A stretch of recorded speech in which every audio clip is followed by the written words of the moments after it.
vulnerabilities. And so in this lecture, this again, because our course is combined into 12 weeks of material, and then the review on week 13, and then later the final exam. So the chapters in the book were sort of combined in some lectures. And so in today's lecture, we're actually covering this part. And then there'll be a second video that's going to be made available to you that's covering the second part of this lecture. And so in this part, we're covering the malicious attacks, threats, and vulnerabilities that impact our IT infrastructure in organizations. So we're going to be talking about different concepts, malicious software, countermeasures, common attacks, countermeasures, social engineering, threats, different types of attacks for the wireless networks, as well as those for web type of applications.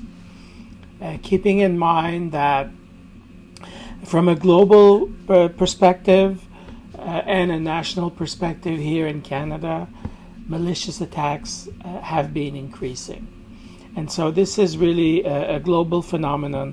There's many different factors that come to play in this situation, because the cyber criminals, and we'll talk a little bit more about who they are, but so criminals who use the cyber means to commit their crimes, typically fraud through theft of identity or theft of money, of fiat currency, but in our case, virtual currencies, and so cyber currencies, cryptocurrencies, all different types of monetary values.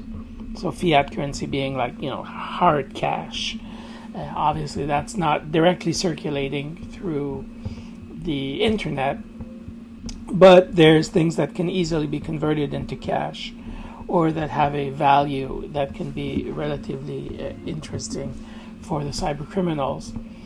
However, because of the way the economy has evolved in the last few years, and certainly with the dominance of telecommunications, smartphones, the internet as tools for business, then the opportunities to use those tools in a mischievous way as a way to acquire wealth or to acquire things of value has significantly increased, thus becoming very interesting or very high potential of interest for cyber criminals to use the cyber technology as a tool in the commission of a crime, or in some cases the crime being related directly to the technology.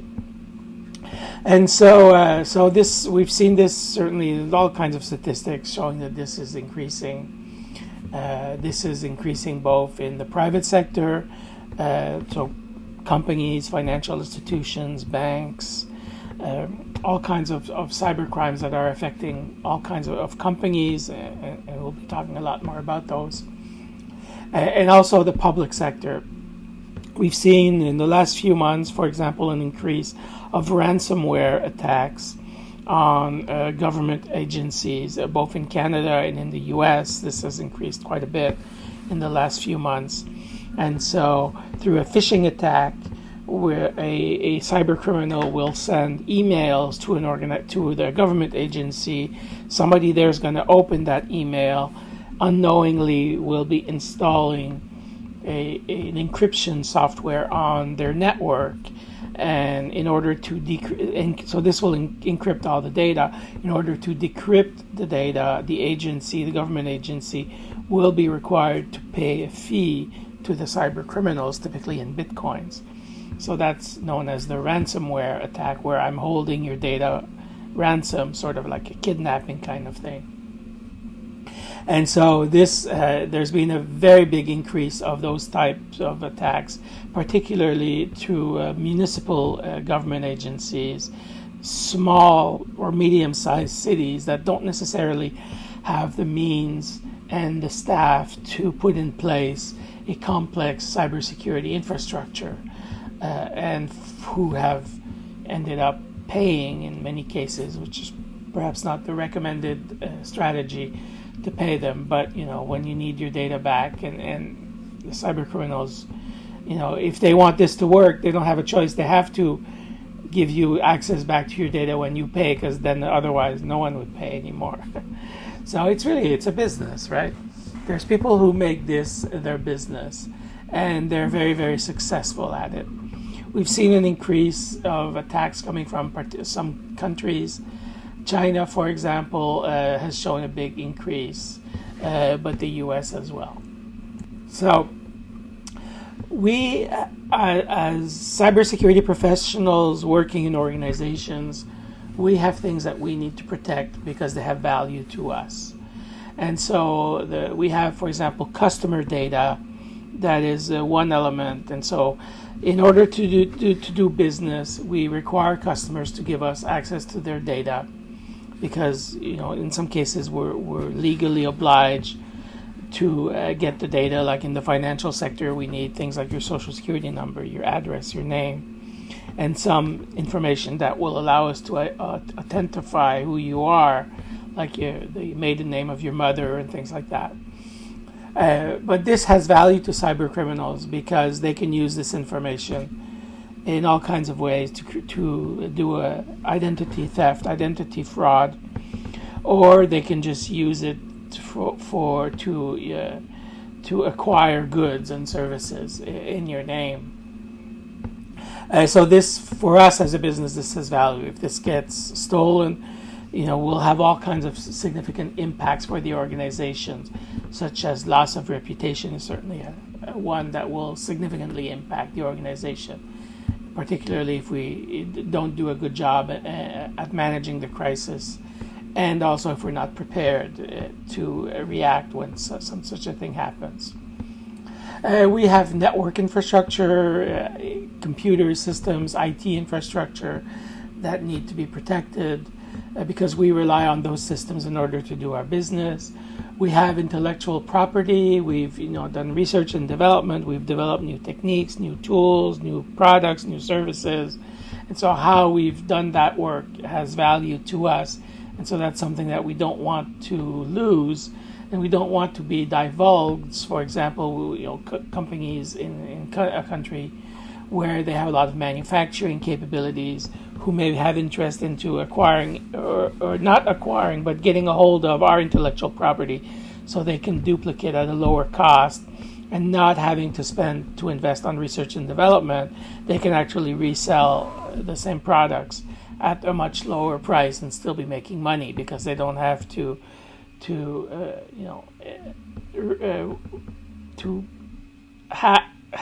they don't occur the additional costs that we have to allocate to the products that we're going to be making. So there's not these type of requirements. So this is, of course, very interesting. All kinds of financial data, money transfers, financial information, electronic transfer of funds. So obviously money is something that we need to protect. We need to protect the availability of our systems, make sure that their systems are up and running, because we need them in order to do our job, and to keep a high level of efficiency and productivity. And of course, I've already mentioned reputation when I talked about customer data, but reputation takes a lifetime to build, but can be lost very, very quickly. So that's something that has a lot of value to us.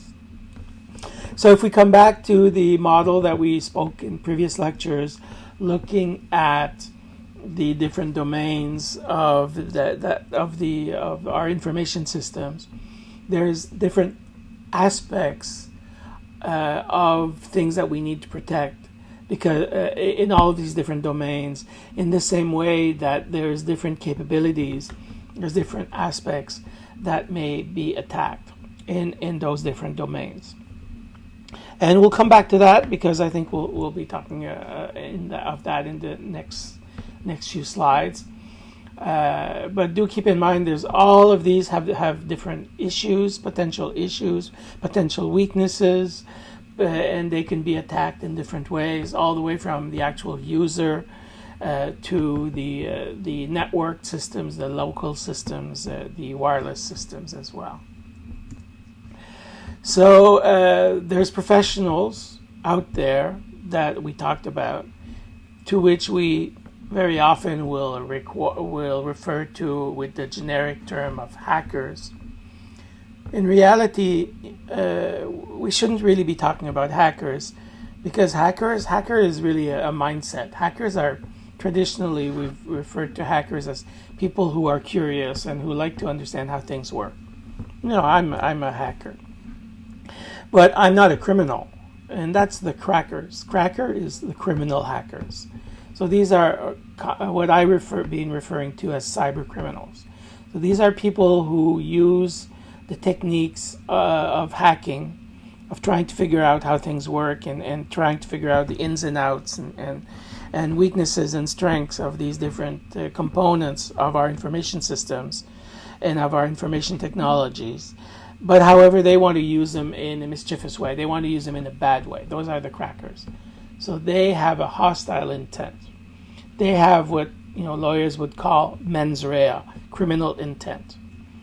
And so they are knowingly and willingly doing something that is illegal with the intent of profiting in a way, very often financially, from that criminal activity that they're performing. So they are a great threat to us, these criminals.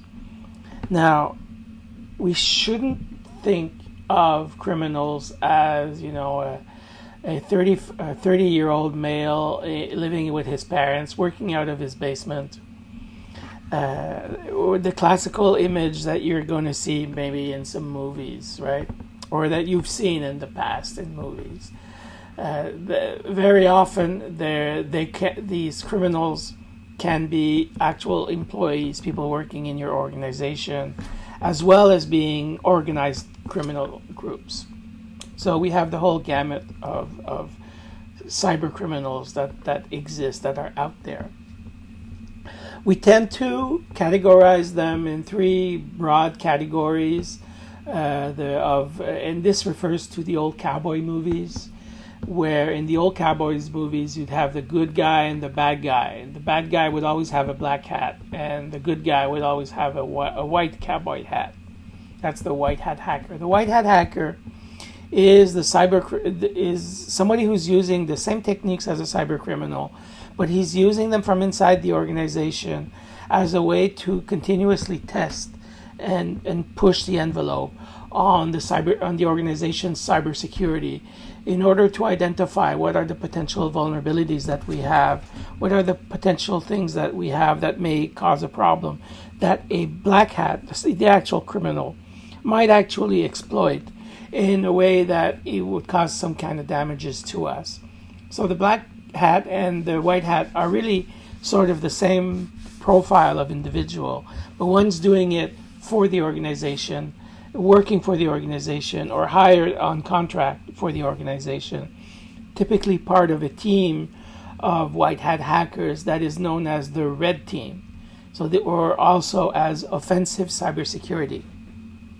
So this is a group of, very often tends to be more male, but although that is less and less true, tends to be relatively young, although that is less and less true as well, working inside of the organization with a sort of, a special image or special kind of expertise, that continuously pushing the envelope and trying to identify vulnerabilities. And when they find a problem, the red team will then go to another team called the blue team. And the blue team is defensive cybersecurity. And they're going to give them this information. And then they're going to use this information to make changes to the architecture, the infrastructure, the systems, the processes, in order to plug that hole, to ensure that the hole that we've identified ourselves that didn't come out of the hacker community, we've actually fixed that issue. And then between the gray, the black and the white, there's the gray, and the gray is the hacker who will try to discover vulnerabilities, but not necessarily exploit them for his own benefit. So no mens rea, no intent to exploit the vulnerability in a criminal manner. But once he finds a vulnerability, typically what the gray hat will do is he will divulge this through a process that exists. That maybe if we have time we can talk about this. But there's basically a whole process of how people will go to different websites where they bug tracks and things like places like that, where they will send this. So there's a process, and they will contact the company. They will inform them, hey, we found a bug, we found a vulnerability, we found something that a hacker might want to exploit, and so we're letting you know so you have time to fix it. And then a few weeks later, it will be eventually divulged to the public that this exists. Typically divulged about at the same time where a service pack or patch of some kind is released so that we can fix this issue. Many organizations have a bug bounty program, whereas so many of these gray hat hackers, when they find these vulnerabilities and they divulge them to the company, they somehow get paid for their work that they've done. And this is sometimes referred to as bug bounty. So organizations have processes in place in order to do that. Sometimes maybe they'll do competitions or events, something called a CTF, a capture the flag type of event, which I hope that I'll have the opportunity to invite you at one of these events towards the middle or the end of the semester. I collaborate in the organization of some of these events through my employer, and so we can hopefully, this year is of course a bit special because of everything that's going on in the world, but hopefully I'll be able to invite you to one of these events. So these are the gray hats. Now there's a lot of tools that the hackers or crackers may use. Again, the hackers do it generally for good and to learn and to figure out how things work, whereas the crackers are doing it in a criminal manner. But in both cases, like people like me, hackers, we typically do it in a lab setting, or like we're doing in this course using a virtualized environment. So we're not actually going out on the web trying to hack people. And we use all kinds of tools. So because we're doing this on the web, we're trying to understand the web traffic, the data that's circulating on the network, and this will give us a lot of information. And that's the protocol analyzers, Wireshark that we're using in some of our labs that we're doing in this class. We'll using something called a port scanner. So we're looking at the TCP/IP protocol, and we know TCP/IP. So there's a network address, a host address, and then there's the different ports that are being used on these different hosts. And so we know what these ports mean because many of them are well documented, and others, by convention, we know certain software use certain ports. So if we can go and scan ports, then we could really get a lot of information to try to understand what is this machine potential target that we have. And we can really find a lot of information if we scan and we analyze the results. So of course, if you don't want to get caught as a hacker, if you're doing this and you don't want to get caught, you want to do this in a very, very discreet manner. You don't want to just go out and start scanning everything. You'll get caught right away. But it's the basic technique. Then based on the different ports, the different protocols that are being used, the different information that we can see, we typically can be able to fingerprint the operating system that is used. So we can basically figure out, depending on the certain combinations of ports and services, we have tools that will help us figure out, okay, what's the operating system of this host that we're trying to attack. Then we can also use vulnerability scanners, like Nessus, for example, is a well-known one. There's a lot of communication, some professional tools that are available that we can acquire, that businesses will typically acquire, but we're not going to be using them because they're very, very expensive. But you can easily find information about those. And so those are going to actually run some exploits. So they're going to to test certain things based on common attacks, known attacks that are out there. And so we're going to basically run scripts, and we're going to try to see if those machines, those hosts, are susceptible to these vulnerabilities. We can also do war dialing. War dialing was how I got started a long time ago. We just dial phone numbers with modems and hope we get onto a computer. 30 years ago, this would actually work because there wasn't really much security out there. Today, we don't really use modems anymore, so that's typically not something that we would do. But what we would do is drive around in a car with a wireless Wi-Fi adapter and try to get into people's wireless networks. And something that I used to do in another course that I was teaching a few years ago on wireless networking security, and we would do that. We would do war drives with the students around the city of Montreal, and we'd find a lot of easily accessible wireless networks. Of course, we wouldn't go in because that would be illegal.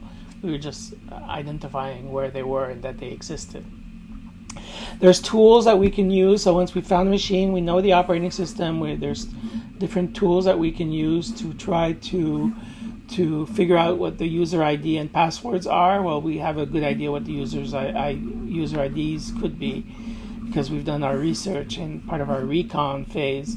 But we can use some tools like Loftcrack and other tools that I've been using over the years that will do different types of attacks on passwords. Either a dictionary attack, so trying words from the dictionary, or a brute force attack, trying to figure out every single combination of letters and numbers that could potentially work. And so typically this will work. The issue being that if complex passwords are used, this would take a fair amount of time. The more complex, the longer it will take. And so ideally, the organization will be forcing users to change their password in less time that will take to figure out complex passwords. So, if I have enough processing power and I have the right software, maybe I can figure out your event. Doing a brute force attack, maybe it'll take me 20 days to change the password, to figure out the password. So if users change their password every 2 weeks, then I would probably, most likely I would just never be able to catch up. So that's the kind of thing that we're talking about here. And then finally, if I'm able to get in to the machine, or I have a physical access to the machine, I can install a keystroke logger that will basically capture everything that people type on the keyboard, bypassing pretty much all of the security and sending the information through the internet to me. This happened at the university a few years ago, I think 3 years ago. Somebody installed keystroke loggers on the library computers at the university. And so people went to the library, used the computers there, and perhaps did some banking or some other stuff. And somebody had access to all of their information because they actually could get your password because they knew what keys you were typing. So this is this kind of thing, this type of tool, that attack tool that can be used. And there's some others, but these are just the more common ones. So if you remember from, I think was the first week, we talked about CIA, the confidentiality, integrity, availability of security, the things that, the main things that we're trying to protect for our data. So we want our data to stay confidential, not be divulged to unauthorized users. We don't want our data to be altered without our knowing or accidentally, so the integrity. And also we need the data to be available when we need the data, so the availability of the data. So anything that will affect those three things, those are security breaches. Anything that will disrupt what the system is supposed to be doing, or why we are using the system as part of our doing business, that would be a security breach. Anything that will, cause damage as the result of a accidental or voluntary hardware or software failure, this would be a security breach. So there's a type of system called a SCADA, the systems that are used to control the utilities, the electricity, the street lights, the water, drinking water in cities. A system like that could be voluntarily damaged by a foreign government. in preparation for an attack on the country, which would be, this would be a security breach, and this would be more of an accidental or voluntary, but appears like an accident, and would have indirect consequences. An employee who steals customer data and gives it or sells it to a competitor or to a third party, this would definitely be a security breach, a violation of the confidentiality. In this case, because confidentiality is a legal requirement that we have due to privacy laws, we have to protect the privacy of our customers, and so, which means for us we need to keep the customer data confidential. So we keep it confidential because it is private, and we have a legal obligation to keep it confidential when it is private. And so if somebody divulges the information without the permission of the owner, or in this case the customer, or uses it in a mischievous way, right, this would be a security breach. And if I have a system that I need to use in order to do my normal daily operations, but all my data is locked because there was ransomware, and then all my data was encrypted, and I can't use my systems anymore.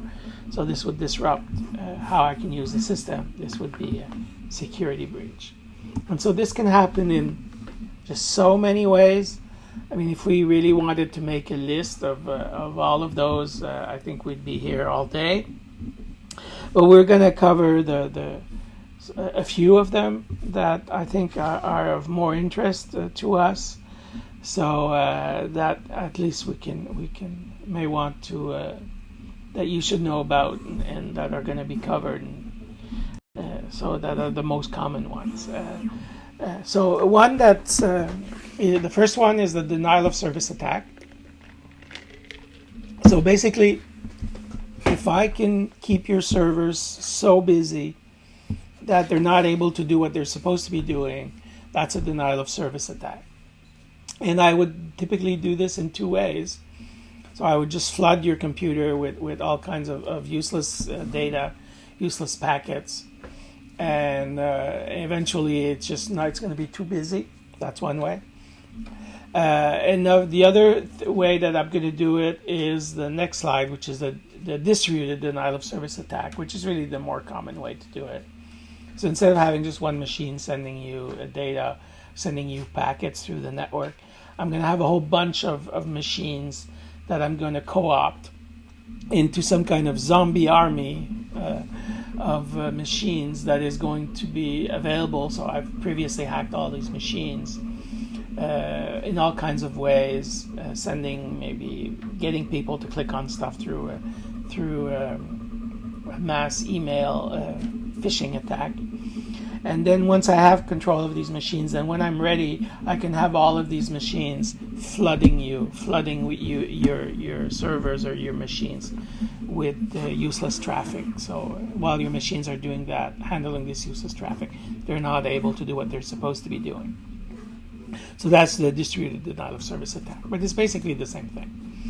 So in here, this is something that I'm going to protect from in many ways. So in how I'm configuring my routers, how I'm configuring the routers of my internet service providers, and asking them to also to put in place an infrastructure where I'm going to have certain devices that are going to be able to block these kind of packets, something called an intrusion prevention system or an intrusion detection system, which are basically the same thing. I'm looking at the data like a firewall, and then when I see something that shouldn't be there, I'm going to send an alert. That's a detection system.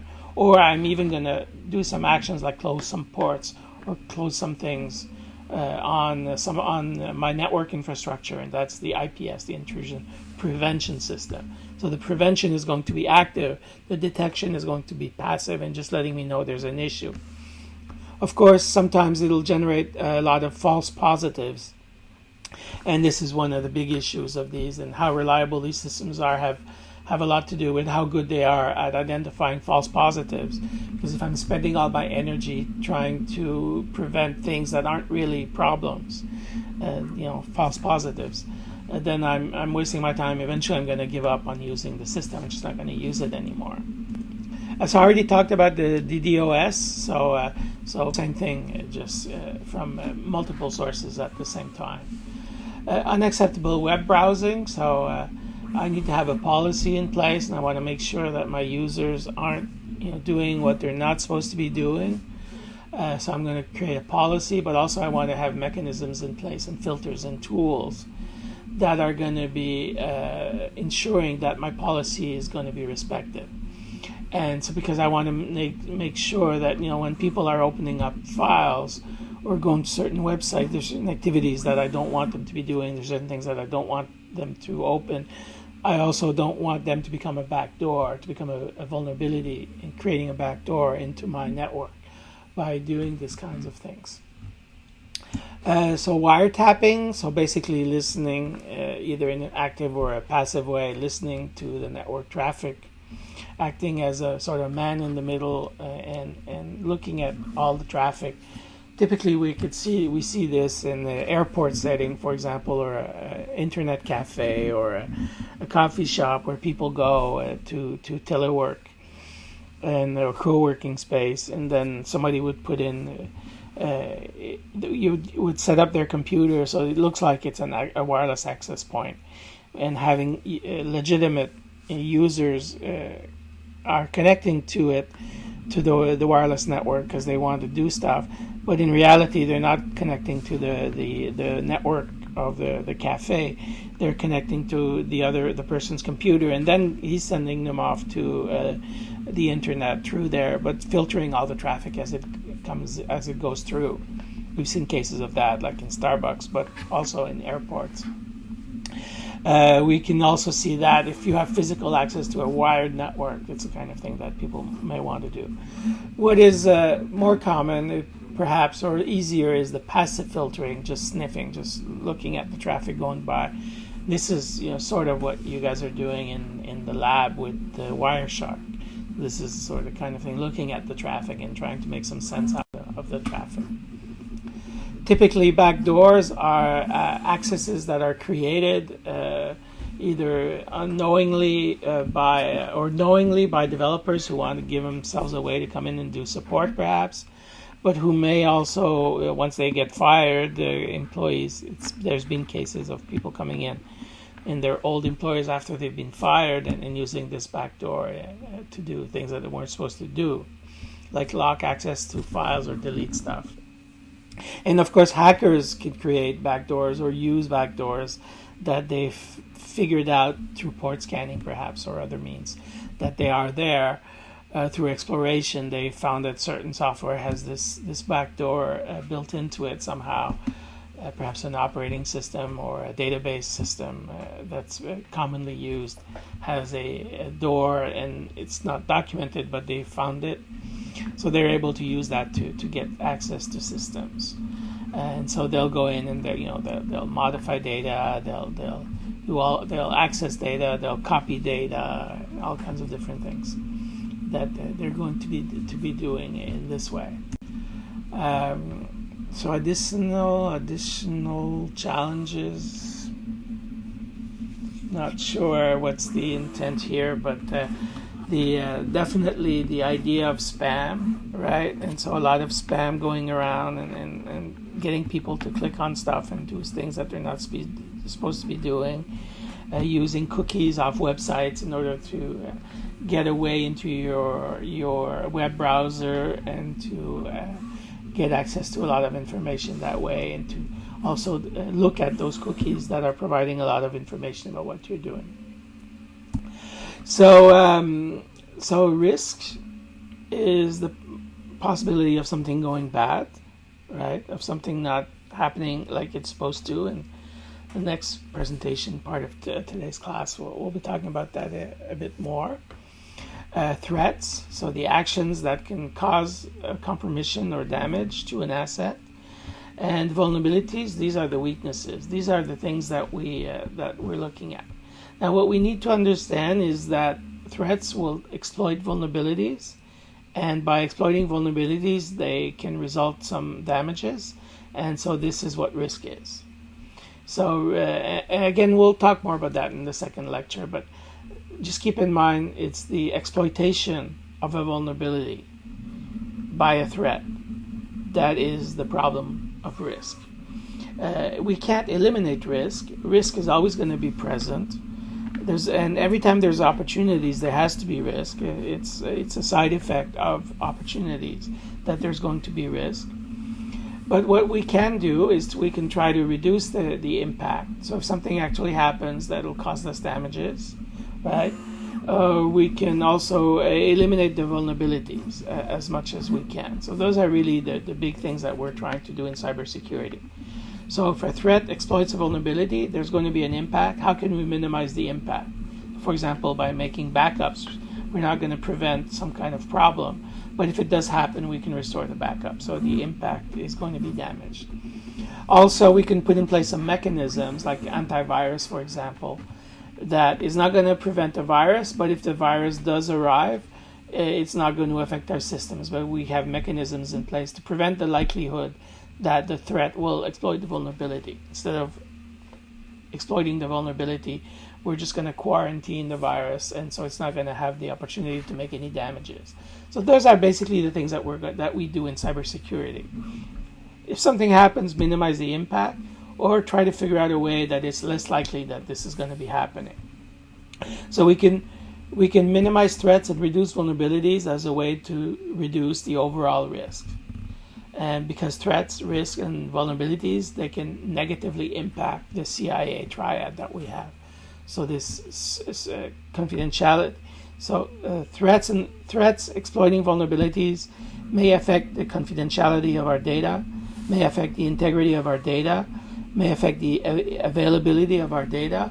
And so anything that may affect those three things is a bad thing. And so we're trying to figure out ways that this isn't going to happen. So some of the common threats, malicious software, hardware, software failures, internal attacks, equipment theft, external hackers, natural disasters, industrial espionage, terrorism. Some of them we spend a lot of energy trying to focus on, and we're not necessarily always focusing on the right thing. But anyway, we'll talk about that and probably a lot more in the discussions that we're going to have about this. So disclosure threats, sabotage, espionage. So this is confidentiality. Alteration threats. So this is integrity, unauthorized changes. Availability, things that may affect the availability. So denial or destruction threats, like the DOS, the denial of service attacks that I talked about before. So a malicious attack. So a bad thing happening to us may come in 4 categories. So fabrication, interceptions, interruptions, or modifications. Those are the 4 big categories that we can put them into. Some are active threats. So things like birthday attacks, brute force password attacks, dictionary attack, I talked about that. Spoofing an IP address, so looking like my computer is something when it's something else. My personal favorite, social engineering, which we'll talk about. Phishing attacks. I'm sure you all know what phishing attacks are. So let's move on. Malicious software. So software that can cause damages, that can escalate security privileges, divulge data, or modify or delete data. So there's all kinds of categories in there, such as viruses. I'm pretty sure you must all know what a virus is, right? So a virus is a file that will copy itself, so just like the COVID virus or other viruses, and it's going to spread and it's going to infect the host, in this case the host programs, and it'll replicate itself to other machines, eventually slowing down the computers, but also potentially causing other problems.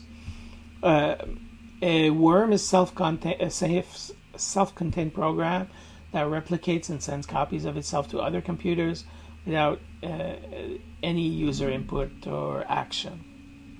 It doesn't really need a host program. It's a standalone program. It's there and it's just growing and growing and growing. And at some point it'll do something, like for example, enabling the creation of the zombie army I talked about before when we were doing a denial of service attack. Typically a worm is a way that I would propagate the information. A Trojan horse, so just like the Athenians and the Trojans, gifting this horse in honor of the Trojans, and while they're sleeping at night, they come out of the horse and they cut everyone's throat. So this is something that looks like a legitimate software, but it's hiding something else inside, like opening up a back door or downloading files or whatever. So this is a type of system that I'm sure you've heard about before, a type of software that I'm sure you've heard about. Pretty common thing. Rootkits is basically allows me to take control of the base operating system. And so it will, those are operating system specific, but it will make some changes to the operation that will basically allow me to take control of, in an administrative way, to get administrative privileges on the machine that I'm trying to attack. So this is a tool that will allow me to take control of a computer. Spyware will allow me to monitor keyboards, to scan your drives, to see what you're doing, to access your information, to change your information, maybe your website, for example.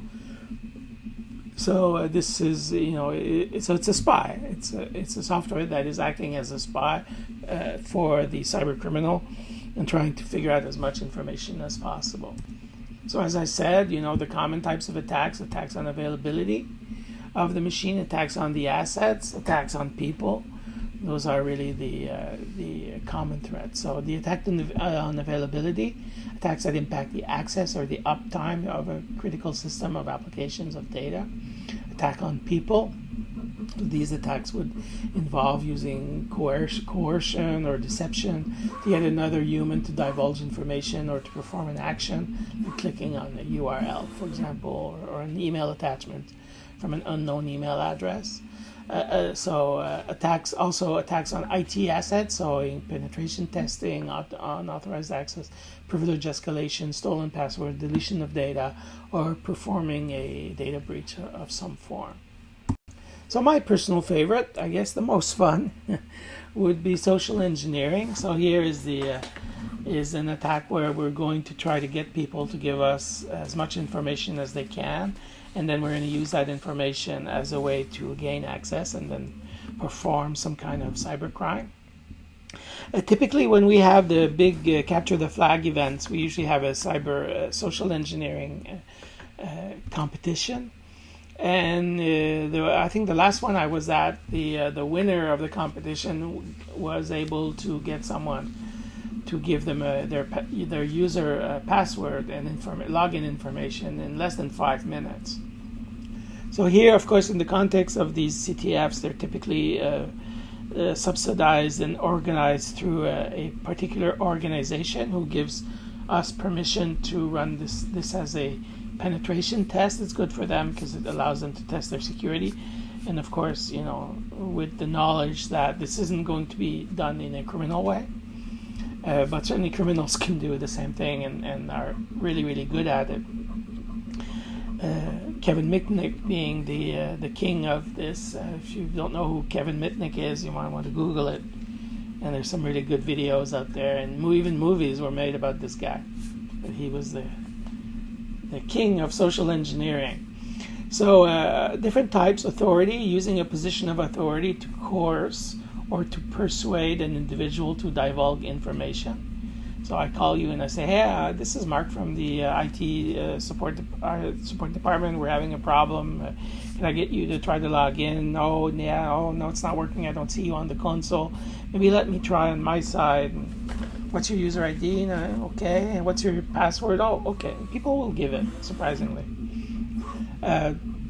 So there's all kinds of ways. A consensus, using a position that everyone else has been doing as proof that it's okay to do it. Dumpster diving, just going in the dumpster behind the company and just finding pieces of paper that are there that has all kinds of information on it. Familiarity, liking, so interacting with the victim in a frequent way that creates a comfort and familiarity, and linking for an individual. This is typically a lot of crimes are done this way. You know, they'll call an elderly person and start talking to them, being really friendly and everything, and eventually getting them to do something. A hoax or a con, a false perception in order to get an individual to do something or to divulge information. So this is your typical confidence scheme. Con man, as we know. Impersonation, so pretending to be somebody else, like your nephew, calling your grandmother and getting her to do something. Intimidation, so using force to extort or pressure an individual in doing something or divulging information. We see that, for example, in the bride, the foreign bride scheme or the love scheme, where I'm going to get you to do something, and then through trust, and then I'm going to intimidate you, saying if you don't do this, I'm going to publish these pictures or whatever. Trust, so building a human trust bond over time, and then using that trust to get the individual to do something or to divulge some information. Scarcity, so pressuring another individual into doing something or divulging information for fear of not having something or losing access to something. Shoulder surfing, just looking over somebody's shoulder, see what they're doing. Tailgating, so just following them. Urgency, so using urgency or an emergency stress situation to get somebody to do something. Phishing, so this is a phishing attack by telephone in order to elicit some personal information. And then whaling, so targeting the executive user or a most valuable employee, otherwise considered as the whale or the big fish, right? So those are, so phishing is sending a whole bunch of emails. Phishing is doing this sort of the same thing but using the phone, and whaling is just targeting the big whale. But they're similar kind of things, so do keep those in mind. In wireless networks, we have some different versions of that, different types of attacks as well that we're going to see. So I think we're already nearly an hour into this. I don't necessarily want to go through the details of all of them, but you can look these up. I do want to mention a couple. The IV attack, where I can sniff the network and eventually get in for information so I can get into and log in as a legitimate user. I talked about war driving already before, and just basic sniffing where I can do that. From a web point of view, buffer overflows, so like in the denial of service attack kind of thing. Also SQL or XML injection, where I'm just kind of, if systems are not well protected and there's not any good security mechanisms in place, I can actually send special URLs basically that I'm sending to the machine, but that contain some code inside of them that I'm going to get the machine to execute. So we're going to be looking at countermeasures, and so what is it that I can do in order to block these things, right? So what are the different ways that I can do, and also who can I talk to? Where can I get some help if I'm having some issues with some of these aspects? So different type of countermeasures. So the vulnerability detections. And this is what typically my red team is going to be doing, and my blue team is going to be doing in an active or in a passive way. I'm going to have people who are going to be looking at publications, doing research, trying to figure out if there's vulnerabilities that have been identified that may be useful to me, so that maybe I potentially have on my network. And so that's one way that I'm going to work at the detection of vulnerabilities. Also, I'm going to put mechanisms in place to try to block some of these attacks. And if an attack does happen, I'm going to have something called a incident management program, a disaster recovery plan, business continuity plan. So if an attack does actually happen, if there is a successful attack, I'm going to be ready to react. And I'm going to have people who are going to help me in order to do that. Of course, I'm going to hire some consultants, some forensic experts, so people who know, like CSI, right? So people who know how to look at what happened and try to understand the situation. I'm going to have a war room with a security incident response team, so a group of people who are pre-identified, who are trained, We've run a whole bunch of scenarios, of simulations. So when something real actually happens, we're ready. We know what we should be doing.